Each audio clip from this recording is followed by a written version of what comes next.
அனைவருக்கும் வணக்கம். திருப்பதிக்கு சென்றாலே திருப்பம்தான் ஏற்படும் என்பது முன்னோர்கள் சொன்ன வாக்கு அப்படின்னே சொல்லலாம். பக்தர்களுக்கு பெருமாள் வேண்டிய வரத்தை தருவார் என்று சொல்லப்படுது. கலியுக தெய்வமாகவும் காட்சியளிக்கிறார். திருப்பதி என்பது சந்திரனின் தாக்கம் அதிகமாக இருக்கும் மலை. திருப்பதிக்கு குறிப்பிட்ட சில ராசிக்காரர்கள் செல்லக்கூடாது. யார் அந்த ராசிக்காரர்கள் அப்படிங்கிறத பற்றி தான் இன்றைக்கி நம்ம இந்த வீடியோவில் தெரிஞ்சுக்க போகிறோம். இந்த வீடியோ ரொம்பவே பயனுள்ளதாக இருக்கும். அதனால் வீடியோவை கடைசி வரைக்கும் ஸ்கிப் பண்ணாமல் பாருங்கள். இது வரைக்கும் நம்ம சேனலை நீங்கள் இன்னும் சப்ஸ்கிரைப் பண்ணலைன்னா மறக்காமல் சப்ஸ்கிரைப் பண்ணிவிடுங்க. வாங்க வீடியோக்குள்ளே போகலாம். பொதுவாக திருப்பதி சென்று வந்தால் திருப்பம் என சொல்லப்படுது. திருப்பதி மண்ணில் கால் எடுத்து வைத்தால் எந்த விதமான தோஷங்கள் இருந்தாலும் அது நிவர்த்தியாகும். எந்த பிரச்சனையும் தீர்வு காண முடியும் என்று சொல்லப்படுது. பிரபஞ்சத்தின் சக்தி நேரடியாக மலையில் ஈர்க்கப்படுவதால் பக்தர்களுக்கு பாசிட்டிவ் எண்ணங்கள் அதிகரிக்கிறது. மன உளைச்சலும் நீங்குகிறது. திருப்பதியில் சாமி தரிசனம் செஞ்சுவிட்டு வீடு திரும்பும் போது புத்துணர்ச்சியுடன் திரும்புகின்றோம். திருப்பதி மலைக்கு நடந்து சென்றால் மிகவும் நல்லது. குறிப்பாக திங்கட்கிழமையன்று திருப்பதியில் தங்கினால் அதிக பலன்கள் கிடைக்கும் அப்படின்னு சொல்லப்படுது. திருப்பதி மலையில் ஒரு 10 மணி நேரமாவது நாம் இருந்தால்தான் முழு பலன் கிடைக்கும். பெருமாளை தரிசிக்கும் கூண்டுகளின் வரிசைகளும் காத்திருக்கும் போது பெருமாளை நினைத்து தியானம் செய்ய வேண்டும். அதை விட்டுவிட்டு ஊர்க்கதை உறவு கதையெல்லாம் பேசக்கூடாது. அங்கு போய் அமைதியாக இறைவனை எண்ணி தியானம் செய்வதால் புண்ணியம் கிடைக்கும் அப்படின்னு சொல்லப்படுது. திருப்பதி சென்றால் கூண்டில் அடைத்து விடுவார்களே என தேவஸ்தான நிர்வாகிகள் மனதிற்குள் கூட திட்டாதீங்க. மேலும் மேஷம், ரிஷபம், மிதுனம், கடகம், கன்னி, துலாம், விருச்சகம், மகரம், மீனம் ஆகிய லக்னங்கள் கொண்ட ராசிக்காரர்கள் திருப்பதிக்கு எப்போது வேண்டுமானாலும் சென்று வரலாம். முடிந்தால் அங்கேயே வீடு எடுத்து கூட தங்கிக் கொள்ளலாம். இவர்கள் எப்பொழுதெல்லாம் திருப்பதிக்கு செல்கிறார்களோ அப்போதெல்லாம் நிச்சயம் இவர்களுக்கு அதிர்ஷ்டம் காத்திருக்கிறது. அதே போல பண கஷ்டம் இருந்தால் திருப்பதிக்கு திங்கட்கிழமைகளில் சென்று வர வேண்டும். அதுபோல வியாழக்கிழமைகளில் எளிய சேவையான பஞ்சகச்சம், துளசி மாலை அணிந்துள்ள பெருமாளை தரிசிப்பதால் கோடி புண்ணியம் நமக்கு கிடைக்கும் அப்படின்னு சொல்லப்படுது. இப்படி சக்தி வாய்ந்த திருப்பதி ஏழுமலையான தரிசிப்பதால் நம்முடைய வாழ்க்கையில் இருக்கக்கூடிய அனைத்து விதமான பிரச்சனைகளும் தீரும் அப்படின்னு சொல்லப்படுது. அது மட்டும் இல்லாமல் தமிழ் இலக்கியங்களில் சிலப்பதிகாரம், மணிமேகலை இந்த தலத்தை திருவேங்கடம் என்று குறிப்பிடுகிறது. திருப்பதியே திருப்பதி என்று பிரித்தால் திருமகளின் நாயகன் என்றும் பொருள் வரும். திருமகள் பரிபூரணமாக வசிக்கும் திருத்தலம். ஒருமுறை துயரங்கள் அநீதிகள் எல்லாம் அகன்று உலகில் சகல நன்மைகளும் பெற வேண்டும் என்பதற்காக பெரும் யாகம் நடத்த தீர்மானத்திற்காக முனிவர்கள். யாகத்தின் பலனை மும்மூர்த்திகளில் ஒருவருக்கு அளிப்பது என்று முடிவானது. மூவரில் தகுதியானவர் யார் என்பதை அறியும் பொறுப்பு பிருகு முனிவரிடம் விடப்பட்டது. பிருகு முனிவருக்கு பாதத்தில் ஞானக்கண் உண்டு. எதிர்காலத்தை உணரும் சக்தியும் உண்டு. இதை பயன்படுத்தி மற்றவர்களை மட்டம் தட்டுவதில் இவருக்கு அதாலி இன்பம் அப்படின்னே சொல்லலாம். இதனால் உண்டான அவரது கர்வத்தை பங்கம் செய்ய பரம்பொருளும் தருணம் ஏற்படுத்தியிருக்கு.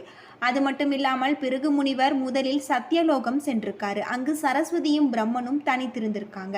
பிறகு அனுமதி பெறாமல் உள்ளே நுழைந்து விட்டார். பிரம்மா இதனை கண்டித்தார். இதனால் கோபம் கொண்ட பிறகு பக்தனை வரவேற்காத பிரம்மனுக்கு உலகில் பூஜையே கிடையாது என சாபமிற்று திரு கைலாயத்திலிருந்து புறப்பட்டு சென்றிருக்காரு. அங்கு சிவபார்வதியும் தனித்திருந்திருக்காங்க. அங்கும் தடைகளை பொருட்படுத்தாது உள்ளே நுழைந்திருக்காரு. சிவனாரும் கோபத்துடன் அவரை கண்டித்திருக்காரு. பக்தர்களை எதிர்கொள்ளும் பக்குவம் இல்லையே என்று கருதி ஈசனும் சாபம் தந்திருக்காரு. பிறகு பூலோகத்தில் உமக்கு லிங்க ரூபமே கிடைக்கும், அதற்கே பூஜை நடக்கும் என்று சாபமிட்டிருக்காரு. அடுத்து வைகுண்டத்திற்கு சென்றிருக்காரு. அங்கு சயனத்தில் இருந்த திருமால் முனிவரின் வருகையை அறிந்தும் அறியாதவராக இருந்திருப்பதால மிகுந்த கோபம் கொண்ட பிறகு பகவானின் மார்பில் 8 உதைச்சிருக்காரு. பெருமாள் கோபம் கொள்ளாமல் உதைத்த பாதத்தை தடவி கொடுத்துருக்காங்க. அது மட்டும் இல்லாமல் கலியுகத்தின் கண் கண்ட தெய்வமாக திருமால் அழைக்கப்பட்டிருக்காரு அப்படின்னே சொல்லலாம். தனது மணாளன் தன்னை எட்டி உதைத்த முனிவரின் காலை பிடித்து மன்னிப்பு கேட்பதை விரும்பாத ஸ்ரீதேவி அவரிடம் கோபித்து கொண்டு சென்று மகாராஷ்டிராவில் உள்ள கோலாப்பூர் எனும் இடத்திற்கு சென்று விட்டாங்க. அவரை தேடி பிடித்து வருவதற்கு பூலோகம் வந்த மகாவிஷ்ணு வேங்கட மலையில் உள்ள புஷ்கரணியின் தெற்கு கரையில் ஒரு புளிய மரத்தடையில் எறும்பு புற்றின் மேல் அமர்ந்து தபம் புரிஞ்சிருக்காங்க. இதனால் மனமுருங்கிய பிரம்மரும் ஈசனும் பெருமாளுக்கு உதவும் நோக்கோடு பசு மற்றும் கன்றுக்குட்டியின் வடிவெடுத்து அவர்களுக்கும் பூலோகம் வந்திருக்காங்க.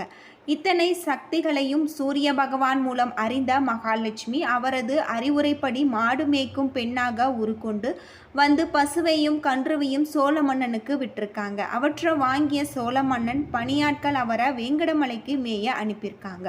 அங்கு ஒரு எறும்பு புற்றுல மகாவிஷ்ணு கண்ட பசு தவமாக இருந்ததை கண்டிருக்காங்க. அது பால் சுரக்க ஆரம்பிச்சிருக்கு. இதை ஏற்ற மகாவிஷ்ணு பசியாறி வந்திருக்காங்க. இதற்கிடையில் அரண்மனையில் பசுக்கள் பால் தருவதில்லை என்பதை கவனித்து மன்னனின் வேலையால் பசுவின் பின் தொடர்ந்து வந்திருக்கான். இது ஒரு இடத்துல தானாக பால் சுரிந்து பாலை வீணடித்து கவனித்த பசுவின் மேய்த்த இடையன் கோடாரியை பசுவின் மீது வீசியிருக்கு.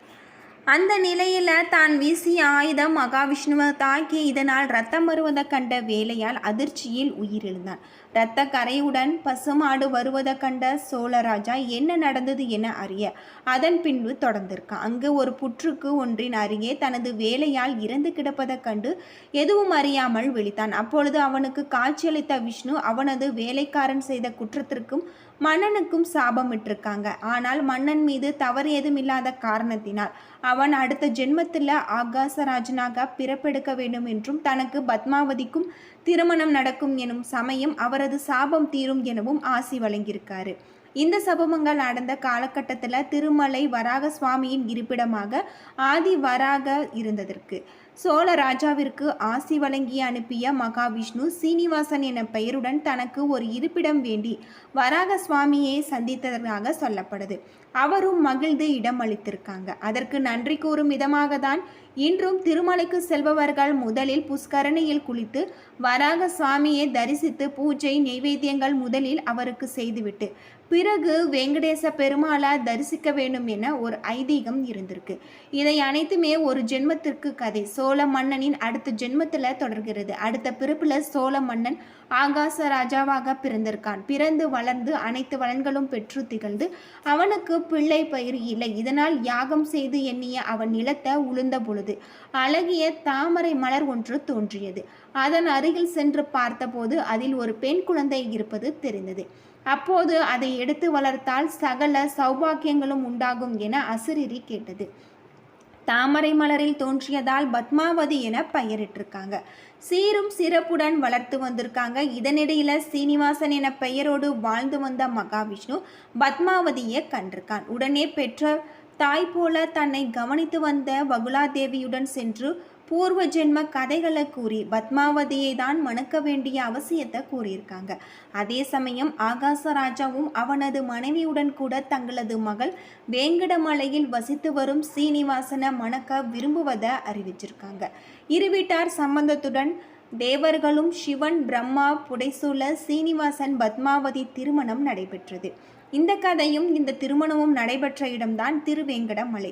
இதனால இன்றுமே திருமலையில தினமும் கல்யாண உற்சவம் நடைபெறுகிறது.